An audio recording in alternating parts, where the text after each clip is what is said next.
नमस्कार दोस्तों, बात करेंगे राजस्थान अर्धवार्षिक परीक्षा 2024 का 7वीं क्लास का विज्ञान का पेपर है और पेपर आ चुका। आंसर सहित हम बताने वाले हैं, तो बात करते हैं इस पेपर के बारे में।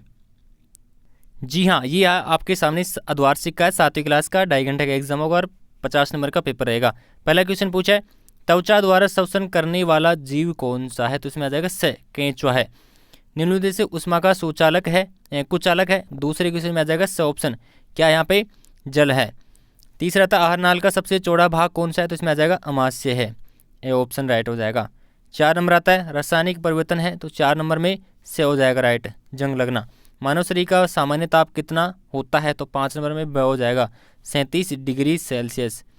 उचित शब्द से रिक्त स्थानों की पूर्ति करना होगा। अम्ल स्वाद में क्या होते हैं? यहाँ पे खट्टे होते हैं, अम्ल स्वाद में खट्टे होते हैं, ये वाला इसमें भरेंगे।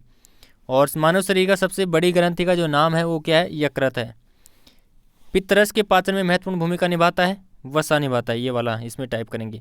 इसमें असत्य और सत्य पूछा कि कौन सा सही है और कौन सा गलत है। पहला है, मछलियों में श्वसन के लिए फेफड़े होते हैं। मछलियों में श्वसन के लिए फेफड़े होते हैं, बिल्कुल गलत है। पित्ताशय में पित्त रस अस्थायी रूप से भंडारित होता है, सही है। भाप का संघनन रासायनिक परिवर्तन नहीं होता है, बिल्कुल सही है। ठीक है, उसके बाद में अति लघुदान प्रश्न आते हैं 12 नंबर। खाने का सोडा स्वाद में कैसा होता है? क्षारीय होता है, कड़वा होता है। तो आप इसको क्षारीय बोल सकते हैं या कड़वा भी बोल सकते हैं। थल समीर किस ओर बहती है? तो थल से जल की ओर बहती है, जो रात्रि को जल की ओर बहती है। गर्मी में फेफड़ों पर सफ़ेद धब्बे क्यों दिखाई देते हैं? पसीने में धुले लवण सूखने पर सफ़ेद धब्बे बनते हैं। जंग लगने के लिए कौन से 2 तत्वों की उपस्थिति अनिवार्य है? एक तो ऑक्सीजन और एक होगा जल हो गया। ठीक है, एक तो ऑक्सीजन होगा और एक होगा आपका जल। नेक्स्ट आता है, लघुदात्मक प्रश्न पूछे गए हैं, पाचन को परिभाषित करेंगे। 3 नंबर के हैं। 2 वस्तुओं का ताप समान होगा, क्या ऊष्मा स्थानांतरित नहीं होगी?